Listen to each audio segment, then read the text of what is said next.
Servus, Glück auf und herzlich willkommen zu einer weiteren FC Bayern Spielanalyse. Ja, zum Champions League Spiel in Istanbul gegen Galatasaray. Ja, eigentlich ist das jetzt dieses Spiel der Gipfel der letzten Wochen, was unsere spielerische Leistung anbelangt und was unsere Ergebnisse anbelangt. Wir können das positiv sehen, können sagen, die erfahrenere Mannschaft, die abgezocktere Mannschaft hat am Ende des Tages cleverer 3:1 gewonnen, indem sie 65 Minuten keinerlei Einsatz gezeigt hat und mit viel Glück alles über sich hat ergehen lassen.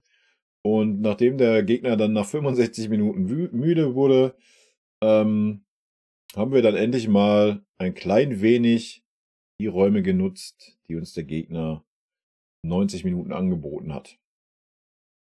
Ja, das ist, wenn man das positiv sieht. Wenn man das nicht so positiv sieht, ich habe selten 65 Minuten gesehen, in denen wir so an die Wand gespielt wurden. Ja. Ich kann mich nicht dran erinnern, wann wir mal so hilflos waren. Erstmal, ich ziehe den Hut vor Galatasaray. Das war Nagelsmann Fußball in Perfektion. Ja, hat mich voll an Nagelsmann erinnert. Super offensiv, super risikoreich, super hohes Pressing, eine geschlossene Mannschaftsleistung. Ja, aus unserer Sicht haben sie sich zum Glück nicht belohnt. Ja, für den Aufwand, den sie betrieben haben, diese 60 Minuten. Wir hätten in diesen 65 Minuten auch schon 4 Stück hätten wir kassieren können. Da müssen wir uns nichts vormachen. Ja. Jeder, der das irgendwie anders sieht, der muss dann einfach mal die rosarote Brille abnehmen. Ja, aber das ist dann halt Fußball. Ne? Das ist so wie Chelsea das Finale da oben gewonnen hat bei uns und so weiter. Wir könnten da ganz, ganz viele Beispiele bringen. Ja, wir können das Positive rausnehmen. Wenn wir weiterhin so spielen, weiterhin dieses Spielglück haben, ja, können wir Champions League-Sieger werden. Ne? Das ist dann zwar kein schöner Fußball, kein ansehnlicher Fußball, kein verdienter Sieg heute in meinen Augen. Es kommt aber immer darauf an, was man für Fußball erwartet. Fassen wir es ganz kurz zusammen. Die ersten 10 Minuten waren wir noch so ein klein wenig präsent. Danach waren wir 65 Minuten lang absolut nicht präsent. So, wir haben keinerlei Fuß auf den Boden gekriegt. Wir haben ganz, ganz selten mal eine Ballbesitzphase von länger wie 30 Sekunden gehabt. Ja, ganz, ganz viele Fehlpässe, gar keine Chance im Pressing. Wir haben gefühlt die ersten 65 Minuten kaum mal einen Zweikampf gewonnen, was Kimmich sich da geleistet hat teilweise und auch ein Leimer. Das war unterirdisch schlecht. Ja, ich habe noch nie gesehen, dass eine Mannschaft, die so tief und defensiv steht, wie wir das getan haben, ungewollt, ja, gehe ich jetzt einfach mal von aus, über Galatasaray uns in die eigene Hälfte gedrückt hat, trotzdem so viel Raum in der Mitte da war. Also das war krank und lächerlich. Unsere Außenverteidiger waren defensiv mal wieder nicht existent. Ja, gar nichts. Die wurden hergespielt. Wobei Fonsi ein paar gute Aktionen hatte. Mazraoui die ersten 30, 40 Minuten. Eine Katastrophe, Alter. Ich weiß nicht, war es die erste Minute direkt mit seinem Foul da, danach 2, 3 Fouls, komplett überfordert der Mann.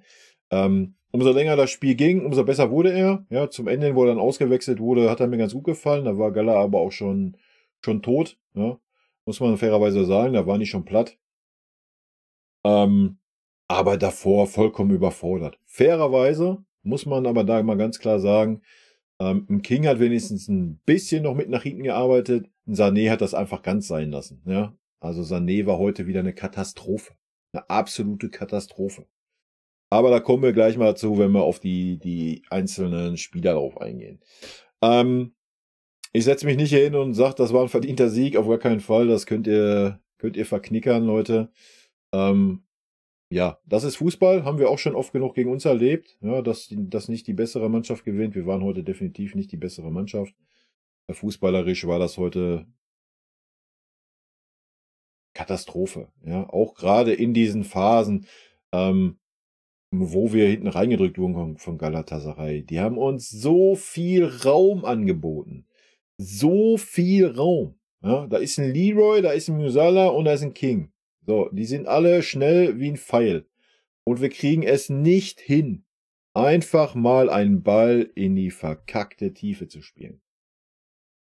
Immer dieses, ach ja, hier, ich spiele lieber quer, sonst was.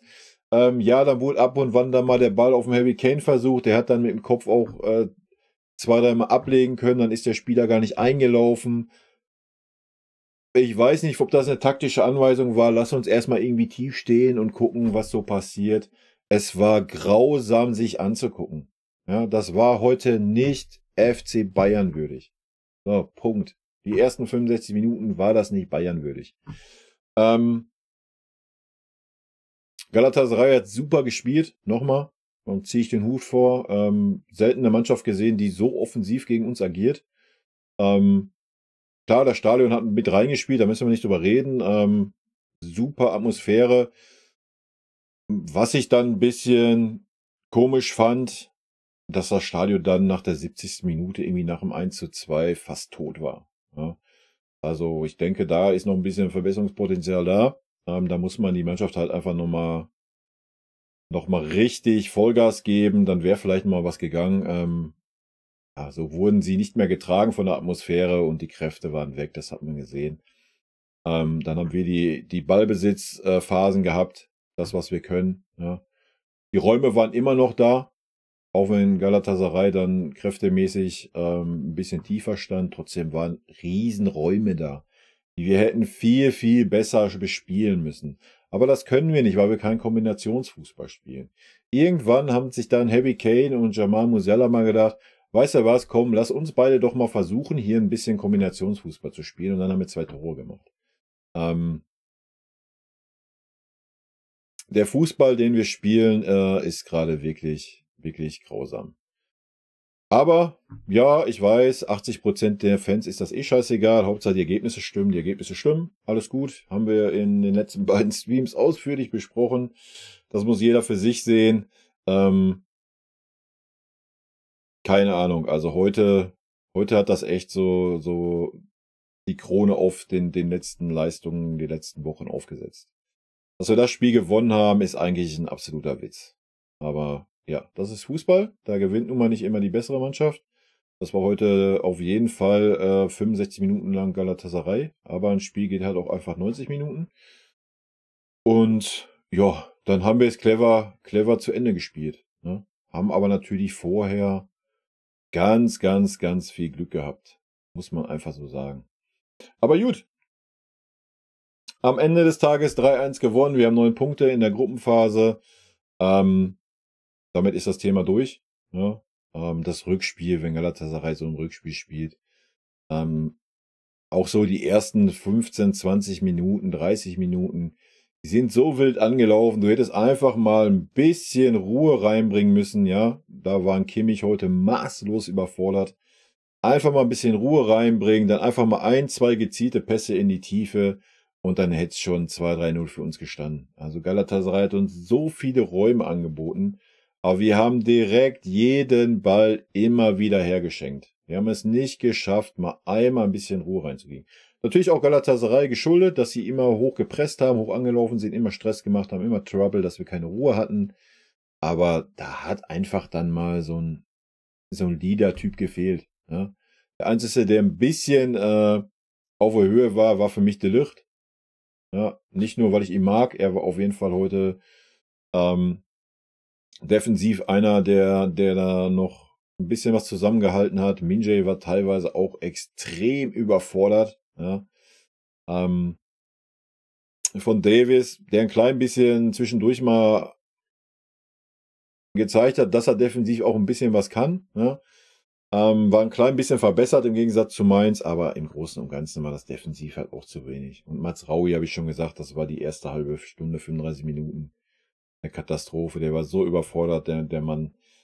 Nochmal an beide Außenverteidiger. Mache ich nicht nur an den fest, will ich einen King und einen Leroy definitiv mit reinnehmen. Ja, die Außenverteidiger waren immer alleine.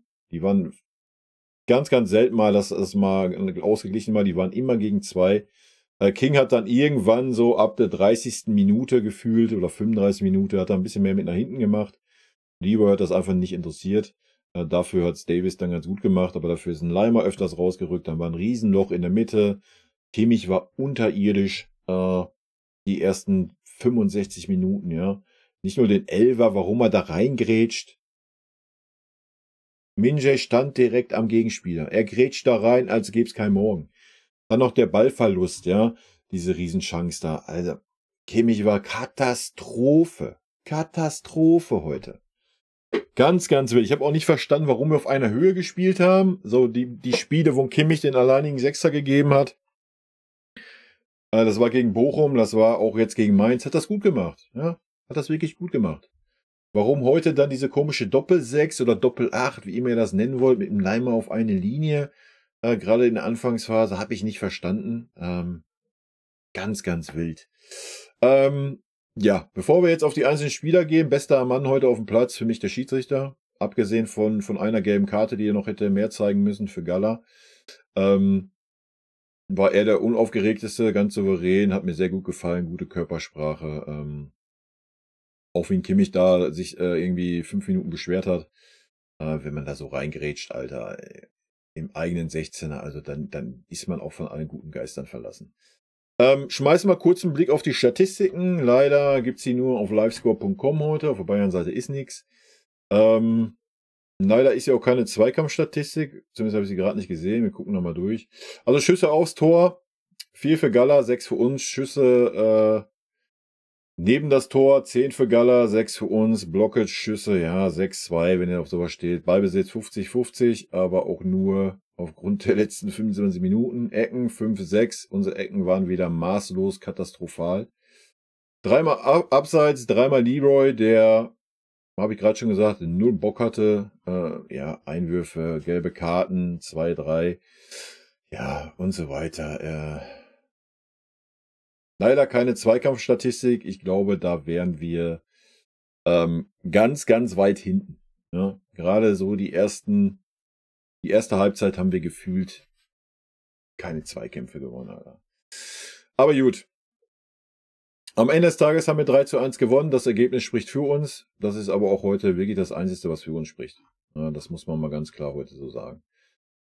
Gehen wir es durch. Ulle hat direkt das Riesending da noch gehalten, ja. Ulle hat's gut gemacht. Ich verstehe nicht dieses Klein-Klein da hinten raus, versuchen rauszukombinieren gegen Gegner, der dich so presst. Hat man sich auch nochmal, dann noch den Kimmich da, ich meine, er hat den Kimmich angespielt, Kimmich hatte genug Zeit, vertändelt da den Ball. Weiß ich immer nicht, was das soll. Auch da hat mir die Licht heute gut gefallen. Der hat einfach mal wirklich 2, 3 Mal den Ball halt einfach weggefeuert hat. Ja, was halt ein Innenverteidiger einfach dann auch mal machen muss, wenn da so eine Mannschaft ist, die durchgehend da Trouble macht. Also Ulle für mich heute Note 2. Ja, warum? Ja, wir müssen die Atmosphäre ein bisschen mit einberechnen. Hat 2 sehr gute Paraden gehabt. Hat sonst einen sicheren Eindruck gemacht. Ja, am Ulle hat's heute definitiv nicht gelegen. Dass er nicht so der Torwart ist wie Manu, der da irgendwie versucht, die Viererkette zu koordinieren oder sonst was, ist klar, ne? Da müssen wir nicht drauf eingehen. Min-Jae Kim würde ich heute, ich würde ihn bei einer 4 sehen. Ja, es war ausreichend, aber nicht mehr. War super unsicher, ganz, ganz wilde Stellungsdinger auch teilweise gehabt. Was mir gut gefallen hat, die Harmonie mit der Licht, ja, wieder dieses Abklatschen, sich auch zusammen freuen beim Tor und so weiter. Haben sie sich verdient, die haben heute eine Abwehrschlacht geleistet, beide, ja, muss man ganz klar so sagen. Min-Jae wurde dann ein bisschen besser mit der Zeit, aber um das jetzt irgendwie groß zu feiern, waren wir heute defensiv einfach 65 Minuten out of order. Die Licht sehe ich noch bei einer 3. Wie gesagt, war für mich so der Einzige, der da stabil war, ja, der auch ein bisschen versucht hat, noch zu koordinieren. Hat sich keinen großen Bock gerissen heute. Mazraoui sehe ich bei einer 5. Ja. Das hat auch gar nichts mit seiner Affäre da zu tun. Das interessiert mich nicht bei dieser Bewertung. Defensiv, er war komplett überfordert. Ja, wie gesagt, so die letzte Viertelstunde, die er auf dem Platz war, also von der 60. bis 75. hat er mir gut gefallen. Da war er auf jeden Fall verbessert. Lag aber auch einfach daran, dass Galla nicht mehr konnte. Ja, muss man mal ganz klar sagen. Ansonsten war er komplett defensiv überfordert. Hat 2, 3 Freistöße verursacht in Positionen, die super gefährlich waren. Hat ansonsten auch ganz, ganz wenig Zweikämpfe da außen gewonnen. Nochmal, wobei man die ein bisschen in Schutz nehmen muss, obwohl King dann doch schon mitgeholfen hat defensiv. Ja. Für mich Note 5, Alter. Fonsi Note 4, war für mich jetzt auch nicht viel besser, war etwas besser, ja, 2, 3 Mal den Ball gut verteidigt, so dass er ins Tor ausging, aber ansonsten war auch er heute wieder teilweise super überfordert, ja. Super überfordert, auch mit dem Aufbauspiel, mal den Ball mal ruhig rauszuspielen oder wieder nach hinten zu spielen oder sowas. Ganz, ganz wild. Kimmich sehe ich auch, boah, wenn wir, ohne Scheiß, wenn wir den Elfer und den Ballverlust mit einberechnen, was wir machen müssen, wenn wir Mats Raui bei einer 5 sehen, müssen wir Kimmich auch bei einer 5 sehen. Ja, ab der 65., ab der 70. Minute, dann war er natürlich, weil Galla keinen Druck mehr gemacht hat, weil die nicht mehr konnten, dann war er da ein bisschen Luft gehabt, dann hat er auch 1, 2 gute Bälle gespielt, aber vorher war das einfach nur mangelhaft. Punkt. Konrad Laimer können wir in dieselbe Schiene mitnehmen. Das war auch eine 5. Das war auch gar nichts. Ich weiß nicht, was der heute gespielt hat. Ja, er hat auch irgendwie versucht, überall die Löcher zu stopfen, hat dann auch versucht, überall mal anzulaufen und war nie irgendwo da, wo er auch hätte sein müssen. Ja, genauso wie Kimmich. Also ich habe da heute keinerlei Zusammenspiel gesehen oder Absprache, wer welche Position hat. Die sind beide da rumgelaufen. Wie gesagt, wir standen hinten drinne. 20 Meter. Harry Kane war der Einzige, der 10 Meter oder der auf Höhe der Mittellinie stand oder 10 Meter in unserer Hälfte. Und in der Mitte war ein Loch von 20 Metern, wo Galatasaray jeden Ball reinspielen konnte, wo der Spieler den Ball annehmen konnte mal gucken, ach, was mache ich jetzt? Da war keiner. Da war kein Leimer, da war kein Kimmich. Ich weiß nicht, wo die waren. Also grausam, absolut grausam. Ja, auch da Conny natürlich ein bisschen gesteigert, ab da, wo Galla nicht mehr konnte. Logisch. Wenn ihr die letzten 25 Minuten das super mit einfließen lassen wollt, ja, dann könnt ihr Mats Raui, Leimer und Kimmich eine 4- geben. Für mich war das super erschreckend, was ich die ersten 45 Minuten gesehen habe. King war für mich offensiv der Einzige, der mal 2, 3 Aktionen hatte, die ersten 65 Minuten. Leroy war eine Katastrophe, kommen wir gleich zu. King sehe ich heute bei einer 3. Hat das Tor gemacht, ja, klar.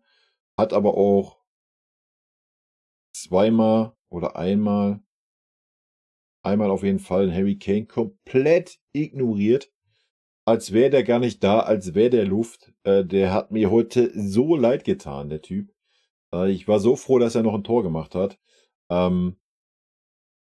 Wie uneigennützig dieser Mensch ist. Ja, wenn ihr das heute mal gesehen habt, springen wir mal auf Leroy rüber. Wie oft Leroy einen Harry Kane einfach ignoriert hat, weil er unbedingt, oh ja, King hat ein Tor gemacht, oh, ich muss jetzt unbedingt zeigen, dass ich es auch kann, ich bin der Geilste. So kam das heute rüber. Ja, was eine verkackte Diva heute. Junge, und jedes Mal direkt von Anfang an schon, nach 10 Minuten oder so, schon das erste Mal so, bah, ich hab keinen Bock mehr, Alter. Nicht einmal mit nach hinten gearbeitet, gar nichts. Dass der 90 Minuten durchgespielt hat, ist ein Schlag in die Fresse für jeden Außenspieler, der draußen saß. Ja? Ich meine, ja, wenn der Leroy so spielt wie die ersten 7 Spiele oder die ersten 7, 10 Spiele, wenn wir jetzt die anderen Spiele mit dabei nehmen. Alles gut. Ja, verstehe ich. Ich verstehe auch, dass man mal einen Spieler dann, weil er so ein sensibler Charakter ist, in Mainz war er nicht gut, verstehe ich, dass man ihn im nächsten Spiel wieder bringt. Wenn ich aber dann nach 10 Minuten, nach fucking 10 Minuten schon eine Körpersprache an den Tag lege, als wäre ich ein beleidigter D-Jugendspieler, der gerade nicht den Ball bekommt, so wie er das haben möchte, dann gehört er zur Halbzeit ausgewechselt. Punkt. Ja, das hat er die ganze erste Halbzeit durchgezogen, das hat er die zweite Halbzeit auch durchgezogen. Er hat riesen Chancen gehabt, war doch klar, dass er die nicht macht. Ja, man hat heute einfach gesehen, dass er keinerlei Bock hatte, dass er keinerlei Interesse daran hatte, mit der Mannschaft zusammenzuspielen. Man hat heute das Gefühl gehabt, Leroy ist da, um die Leroy-Show abzuziehen und nicht mehr. Das war grausam.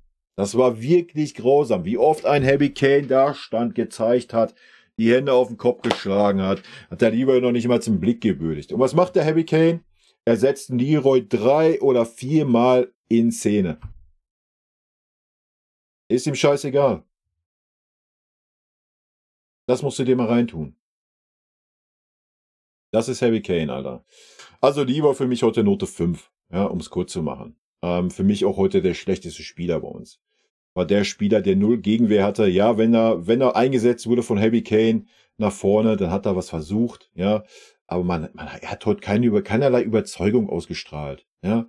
Keinerlei Lust, komplett lustlos, so, ja, ich bin mal da, eigentlich habe ich keinen Bock, der Kimmich hat den Ball, eine 10. Sekunde zu spät gespielt, da stand ich schon im Abseits, da war schon durch das Thema für ihn. Da hätte ihn schon auswechseln können. Da hat er den Kaffee schon aufgehabt. Leute, Alter, ich könnte eine halbe Stunde hier sitzen und den Leroy heute zerlegen. Ganz ehrlich. Ja, er hat den Ball reingespielt, der zum Tor geführt hat. Applaus, ein Querball. Da hat er mal nicht eigensinnig versucht, irgendwas zu machen. Das war die einzige Aktion. Alles andere war nur noch eigensinnige Scheiße. Nur. Durchgehend. Boah, der hat mich aufgeregt, der Mensch heute. Jamal sehe ich bei einer 3. Jamal hat viel versucht zu ackern, ja. Gerade wo Galla so gedrückt hat, gepresst hat, hat er sogar noch versucht, mehr den Achter zu geben, um da noch irgendwelche Räume zu schließen. Ja, hat dadurch natürlich seine Spielweise auch 1-2 Mal versucht, da ein Dribbling anzusetzen, was völlig in die Hose ging, wo Galla den Ball in gefährlichen Raum erobert hat. Fairerweise, hinter ihm war keiner, obwohl das in der eigenen Hälfte war. Da war wieder dieses Loch von 20 Metern, wo ein Leimer oder Kimmich stehen müsste oder im Idealfall beide. Da war keiner. Niemand. In der eigenen Hälfte wohlgemerkt. 10 Meter hinter der Mittellinie, in der eigenen Hälfte. Hat er halt den Ball verloren, weil er versucht hat, durch ein Dribbling da sich Raum zu schaffen. Und dann war dahinter niemand. Niemand. Alter, das musst du dir mal reintun. Ganz wild. Ansonsten, ja, wo Galla müde war, Jamal hat seine individuelle Qualität, die konnte er dann 1-2 Mal besser zum Tragen bringen. Wie gesagt, er und Harry Kane hat dann gut funktioniert. War Jamal heute nicht eigensinnig, ja, hat mir gut gefallen in den letzten 25 Minuten. Vorher, sind wir ehrlich, musste er eigensinnig sein. Es war niemand da, der überhaupt irgendwie sich da mal hätte angeboten, ja. Harry Kane hat sich super oft fallen zu lassen, auch für die Mittellinie versucht, da den Kopfball, dann ist ein King gar nicht eingestartet. Fairerweise muss man sagen, dass da, womit wir auch zu Harry Kane kommen, so die ersten 30 Minuten oder so hat er auch kein Land gesehen. Auch nicht, wenn er sich fallen gelassen hat, konnte er sich ganz selten mal durchsetzen. Wurde mit der Zeit immer besser, ja. War dann der alle gefährlichen Situationen da vorne eingeleitet hat, indem er Leroy ein paar Mal in Szene gesetzt hat. Ja, hat sich nicht einmal beschwert oder sonst was. Deswegen hat es mich super gefreut, dass er dann das Tor noch gemacht hat. Das Ding wäre auch so reingegangen, ja, weil der Reporter sagt, ja, er hat aber Glück gehabt, dass der nochmal zurückkam. Hätte der Gegenspieler den Fuß da nicht irgendwie zwischengekriegt, wäre das Ding auch so reingegangen. Ja. Ja, super gespielt von Jamal. Jamal aus der Situation hätte er auch selber draufschießen können. Ja, hat einen ganz guten Winkel gehabt. War ein bisschen spät, logisch. Aber er hat einen Heavy mal gesucht. Ja, hat mir super gefallen. Und im Umkehrschluss haben wir gesehen, Heavy legt die Bude auf. Und dann war das Ding durch. Auswechslungen. Auch Katastrophe. Katastrophe. Tuchel heute auch Note 4, wenn nicht 5, Alter. Wenn das heute unsere Taktik war, dass wir uns so defensiv hinten reinstellen, dann Note 5 an Tuchel. Ich kann mir nicht vorstellen, dass es unsere Taktik war. Ich will es aber auch nicht ausschließen. Also unterm Tuchel ist mittlerweile alles denkbar. Also ganz wild. Eigentlich wollte ich mich nicht mehr aufregen über den Fußball, den wir spielen. Ich wollte bis zur Winterpause alles human runterbeten, sagen, jo, Hauptsache Ergebnis stimmt, was am Ende des Tages ja auch so ist. Ja, nochmal in 2 Wochen fragt keine Sau mehr, wie wir das Spiel gewonnen haben. Wir haben es gewonnen und dann kommen wir die ganze Zeit, ja, ist auch super schwer in Istanbul, das Stadion brennt und ist so super laut. Alles richtig, alles Faktoren, keine Frage. Aber du kannst dich doch nicht 65 Minuten so ergeben, wie wir es getan haben. Alto Baby, da kriege ich heute Nacht noch Albträume von. Auswechslungen. Mazraoui habe ich nicht verstanden. Wahrscheinlich weil er aus Verletzung kam, ein bisschen müde. Deswegen kann ich das dann schon nachvollziehen. Aber ansonsten war er da gerade so die letzte Viertelstunde, war er besser. Ja, hatte auch mal defensiv, konnte er dagegenhalten. Mache ich jetzt einfach mal daran fest, dass Galatasaray einfach müde war. Ja, und dass die Einwechselspieler nicht mehr so den Impact hatten bei Galatasaray, wie sie sich vielleicht gewünscht hatten. Was dann natürlich auch bedingt durch die Tore war, ne? Bouna Sarr hat die Sache erschreckend normal runtergespielt, sag ich mal. Hat einmal noch die knifflige Ding da gehabt, wo er dazwischen gegangen ist. Normalerweise bei seinem Pech wäre das Ding noch ins eigene Tor gegangen. Aber ansonsten, gut, von Galatasaray kam auch nicht mehr so viel. Wir haben den Ball in eigene Reihen gehalten. Wir haben wieder unser Standard, super, duper, Hightech Offensivfeuerwerk abgebrannt dann, nachdem Galatasaray nach 65 Minuten müde wurde. Das war Ironie für Leute, die das jetzt einfach nur mal hier reinzeppen. Hat's gut gemacht, Bouna Sarr. Harry Kane, dass er dann ausgewechselt wurde, wo noch die Elfmeter-Situation war. Das wäre vielleicht das Einzige, was man vielleicht ein bisschen fragwürdig darstellen könnte. Ja, weiß ich nicht. Ja, Leroy hat sich den Ball einen Tacken zu weit vorgelegt. Nichtsdestotrotz hat der Torwart ihn berührt. Nichtsdestotrotz hat er den Ball nicht gespielt. Hätte man auch Elfmeter geben können, meiner Meinung nach. Wild, ja, habe ich nicht ganz verstanden, dass da nicht ein Videoschiri eingeschritten ist. Aber gut, ist halt so, wie es ist. Schupo war wieder nicht zugegen. Fairerweise, genauso wie Tell, konnte auch kaum noch Akzente setzen. Ist auch wieder eine Farce, dass so ein Tell halt erst in der 83. Minute reinkommt und so ein Leroy da lustlos 90 Minuten durchspielen darf. Ich verstehe schon den Sinn dahinter, in Tuchel seinen Schädel. Ja, der Sinn ist natürlich, wenn ich den Leroy jetzt wieder einen reindrücke und ihn zur Halbzeit rausnehme, dann ist der wieder ganz pissig und dann bringt er wieder gar keine Leistung mehr. Aber ganz ehrlich, dann ist das so.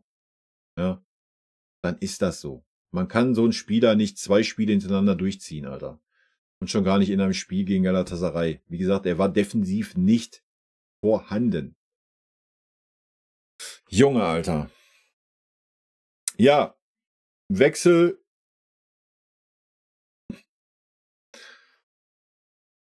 Wir haben so einen kleinen Kader, wir haben so eine hohe Belastung und dann sehen wir die gleichen Spieler wie gegen Mainz auf dem Feld und die gleichen späten Auswechslungen 10 Minuten vor Ende. Da könnt ihr euch jetzt selber zusammenmalen, was ihr möchtet. Für mich hat der Tuchel ab sofort die Fresse zu halten, wenn er irgendwas erzählt, von wegen der Kader ist zu klein, ich habe hier zu eine hohe Belastung. Wenn dem so wäre, dann würde er auch mal zur 60. Minute schwache Spieler, die keine Leistung bringen, auswechseln gegen Spieler, die draußen auf der Bank sitzen. Und die über Wochen Leistung gebracht haben, wie ein Matistel. Ja?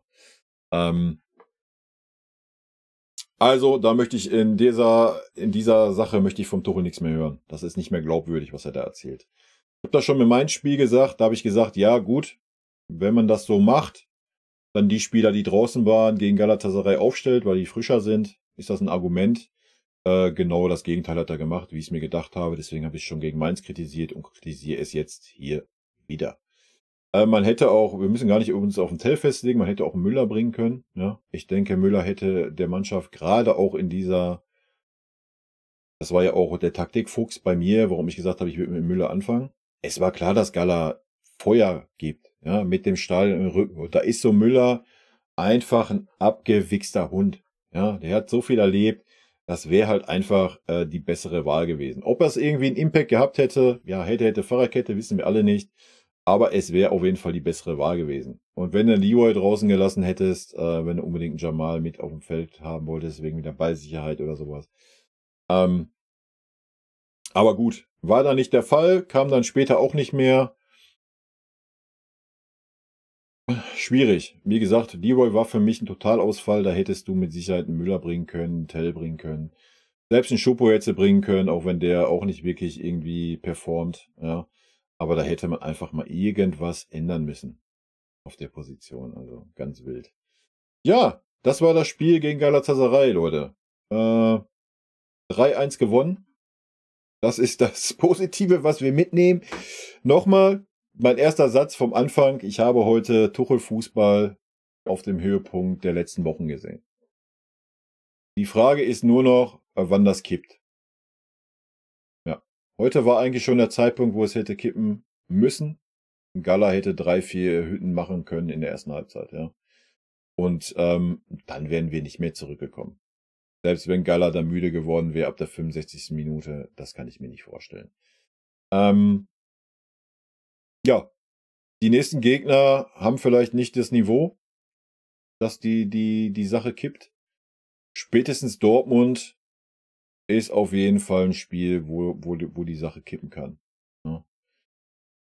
Ich bin sehr gespannt. Ja,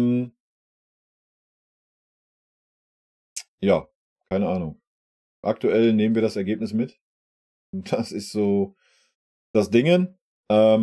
Ich weiß, ganz, ganz viele Leute verstehen das wieder nicht, aber die werden auch hier schon gar nicht mehr weitergeguckt haben. Hier werden wieder ganz, ganz wilde Kommentare drunter stehen. Das ist auch völlig okay, Leute. Wenn ihr den Ergebnisfußball liebt, dann seid ihr im Moment beim FC Bayern natürlich super aufgehoben, weil nichts anderes ist das. Obwohl das heute noch niemals Ergebnisfußball war, das war heute einfach Glück. Punkt.